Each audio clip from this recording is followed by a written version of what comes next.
Écoute bien, maîtrise ton esprit et libère-toi de toute personne qui essaie de contrôler tes émotions. Cette vidéo va transformer ta manière de gérer les attachements émotionnels.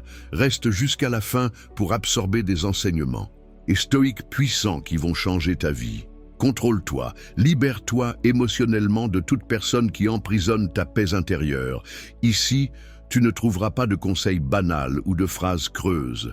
Je vais te montrer des principes stoïques profonds, rien d'évident, que tu peux appliquer tout de suite pour reprendre le contrôle de ton esprit et récupérer ta liberté émotionnelle. Prépare-toi à découvrir le secret millénaire que peu connaissent et qui peut tout changer dès maintenant.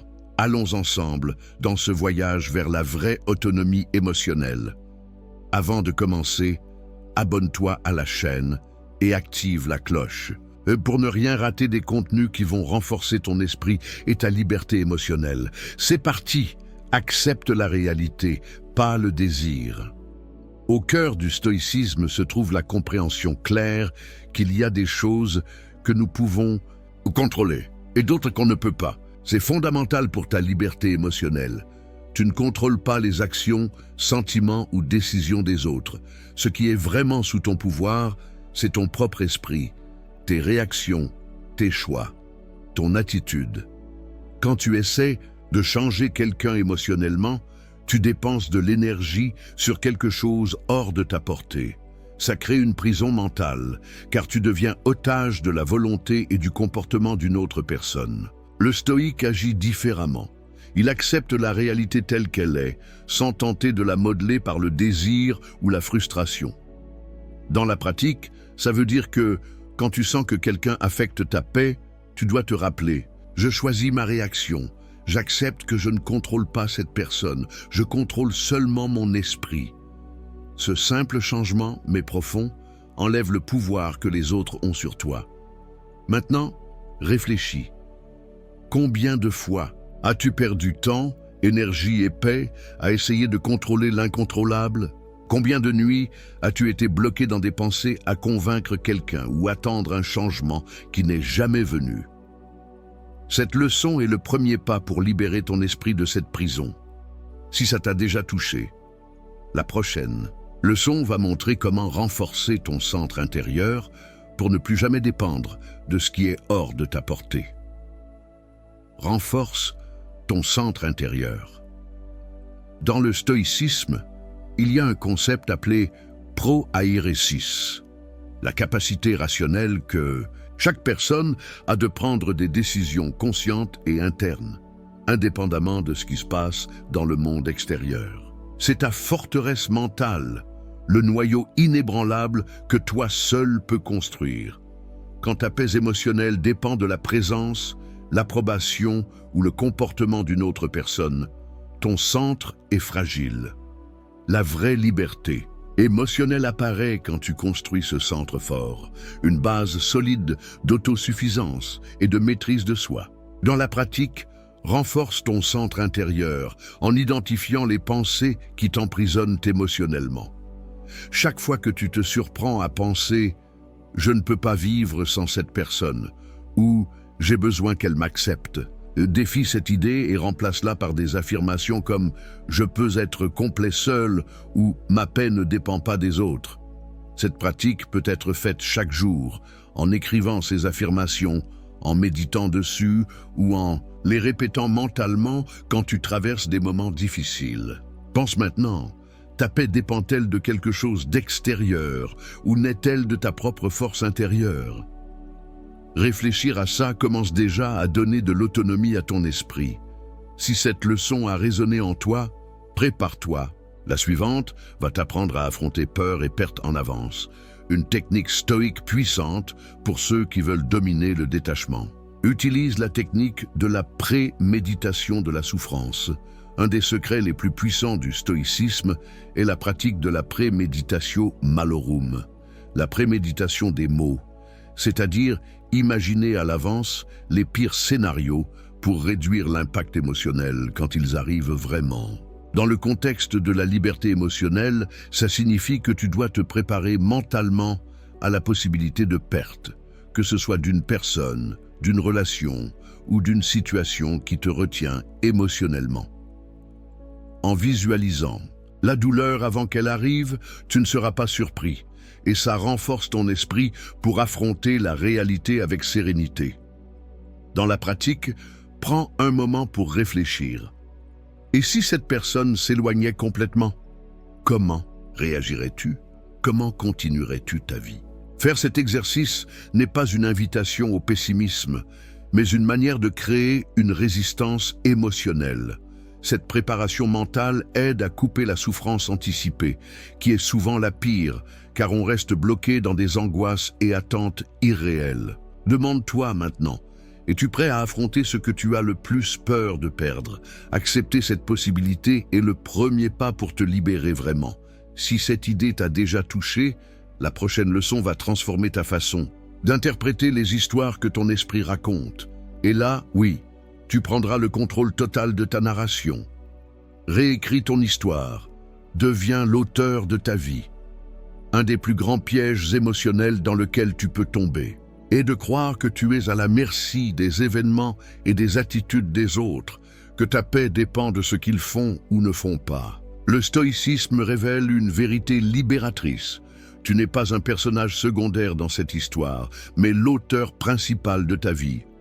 Chaque émotion que tu ressens naît du récit que tu crées dans ton esprit à propos des faits.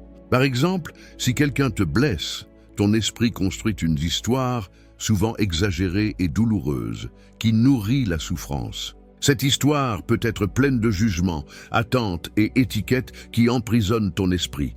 Mais la bonne nouvelle, c'est que ce récit n'est pas fixe. Tu peux choisir quelles histoires te raconter. C'est comme prendre un stylo et réécrire le scénario, te donnant le rôle de protagoniste fort, libre et maître de tes émotions. Dans la pratique, chaque fois que tu te sens prisonnier émotionnellement, arrête-toi et demande-toi « Quelle histoire je me raconte? Cette histoire me renforce ou m'emprisonne? Puis-je voir cette situation autrement pour me donner du pouvoir au lieu de souffrir ?» Remplace les pensées du type « J'ai besoin de cette personne pour être heureux » par « Mon bonheur naît en moi, indépendamment des autres ».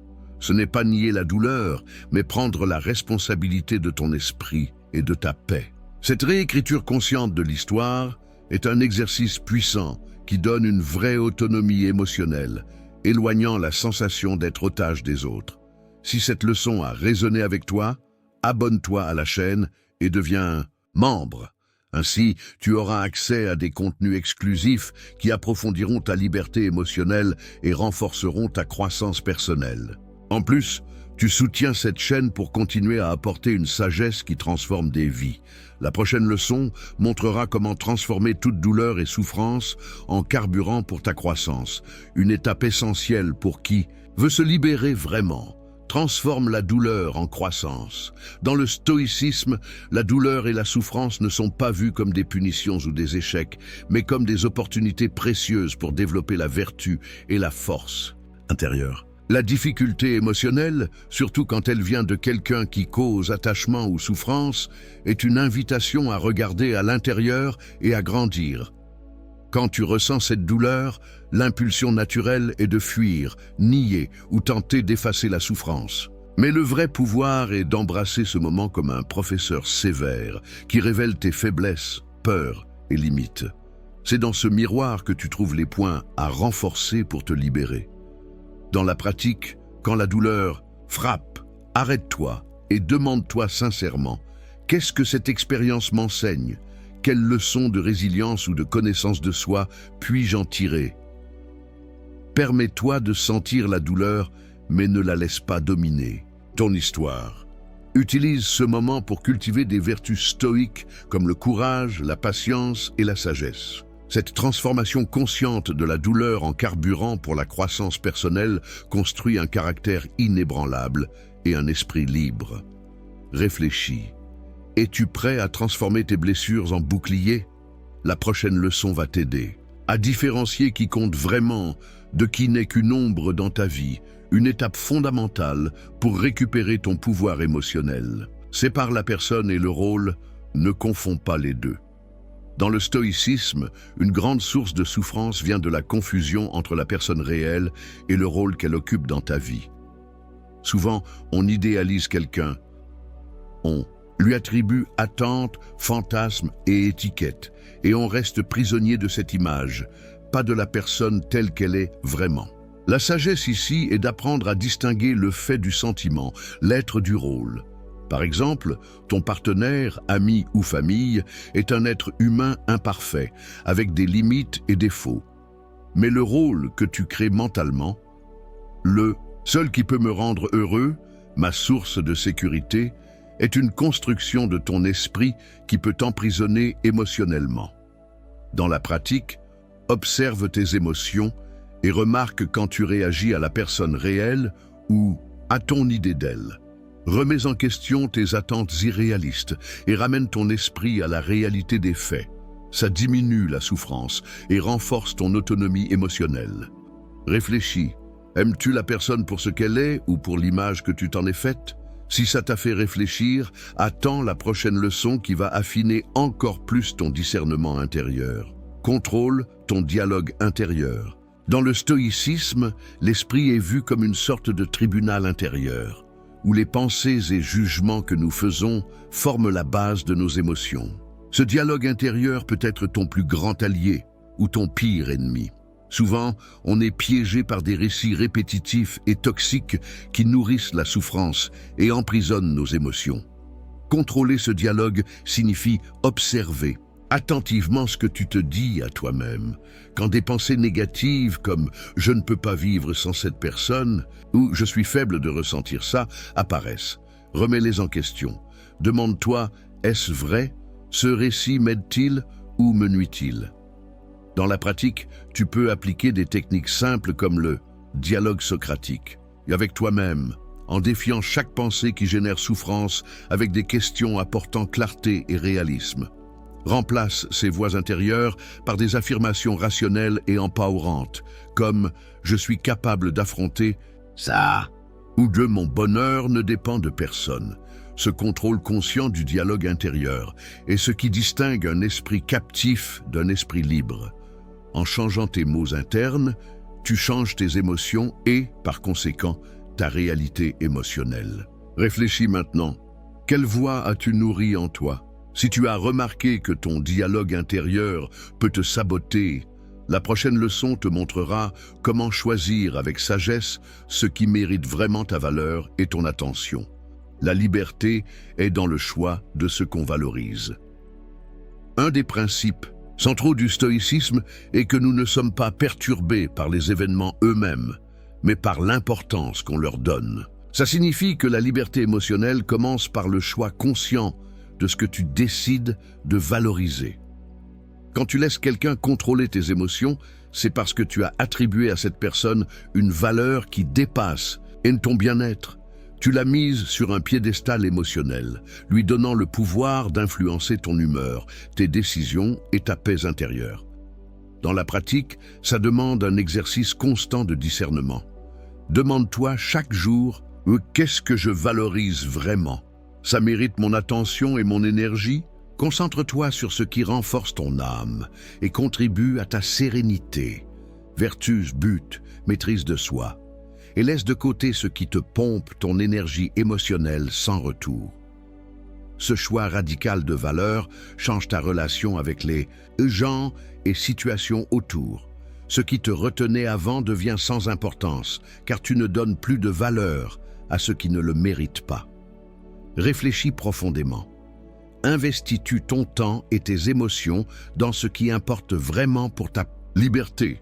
Si cette leçon t'a fait repenser tes priorités, la suivante t'aidera à pratiquer l'autodiscipline nécessaire pour garder ce nouveau chemin ferme et constant. Fais de l'autodiscipline ton objectif quotidien. La liberté émotionnelle n'est pas une destination qu'on atteint une fois, mais une pratique constante. Pour les stoïques, l'autodiscipline, la capacité de contrôler impulsions, émotions et réactions doit être cultivée tous les jours, comme un entraînement qui renforce l'esprit et le caractère. Ça veut dire être attentif au moment où l'esprit veut fuir, réagir avec colère, s'attacher ou se désespérer. Au lieu de ça, tu choisis de faire pause, respirer et répondre avec rationalité et calme. Chaque petit exercice d'autocontrôle renforce ton centre intérieur et ton autonomie émotionnelle. Dans la pratique, crée des habitudes quotidiennes qui renforcent ton autodiscipline. Méditation, réflexion, journal intime et rappel conscient pour questionner tes émotions avant d'agir. Avec le temps, ces pratiques deviennent naturelles et tu agis comme le vrai maître de tes émotions. Réfléchis, comment peux-tu entraîner ton autodiscipline aujourd'hui? Quelle petite action fera la différence pour que ton esprit reste libre, même face aux défis émotionnels? Si cette idée t'inspire, prépare-toi pour la dernière leçon, qui va clore ce cycle avec l'acceptation de l'impermanence. Le secret final pour la vraie paix. Vois l'impermanence comme une alliée. Dans le stoïcisme, un des enseignements les plus puissants est d'accepter l'impermanence de tout ce qui nous entoure. Personne, situation, sentiments, même notre propre vie. Cette acceptation n'est pas une résignation passive, mais une attitude active qui nous libère de l'anxiété et de l'attachement excessif. Tout est en changement constant. Les relations commencent, se transforment et finissent. Les émotions vont et viennent comme des vagues dans la mer. Comprendre et embrasser cette réalité nous donne une force immense. Quand tu ne luttes pas contre la nature passagère de la vie, tu gagnes la liberté de vivre avec sérénité. Dans la pratique, médite sur la transitoire des choses que tu valorises et sur l'inévitabilité du changement. Chaque fois que tu ressens la peur de la perte ou un attachement excessif, souviens-toi, rien ne dure pour toujours et c'est naturel. Au lieu de résister, laisse-toi porter par la vie, appréciant le présent sans peur de la fin. Cette conscience transforme ta souffrance. La perte cesse d'être une punition et devient une partie naturelle du chemin. Ainsi, ta liberté émotionnelle ne dépend pas de tenir fermement quelque chose qui va passer, mais de lâcher prise avec courage et gratitude. Réfléchis, luttes-tu contre le changement ou l'as-tu déjà embrassé comme partie de ta paix? Si cette leçon a touché ton bravo, tu suis le vrai chemin stoïque de l'autonomie émotionnelle. Bravo d'être arrivé jusqu'ici. Tu as fait un pas important en cherchant la sagesse pour transformer ta vie et prendre le contrôle de ta liberté émotionnelle. Ça montre du courage et de la volonté de grandir, des qualités essentielles pour un esprit fort. N'oublie pas de t'abonner à la chaîne pour ne rien rater des contenus qui vont renforcer ton esprit et guider ton chemin vers une vie plus pleine et sereine. Maintenant, je veux savoir, commente ce qui t'a le plus marqué dans cette vidéo ou écris simplement « Je suis reconnaissant » pour que je sache que tu es allé jusqu'au bout. Ta participation est très importante pour moi et pour toute notre communauté. Et reste attentif, à la fin de cette vidéo, 2 vidéos spéciales apparaîtront, pleines de plus de sagesse stoïque pour approfondir ton apprentissage et continuer ce voyage d'autodiscipline et de liberté. Bientôt,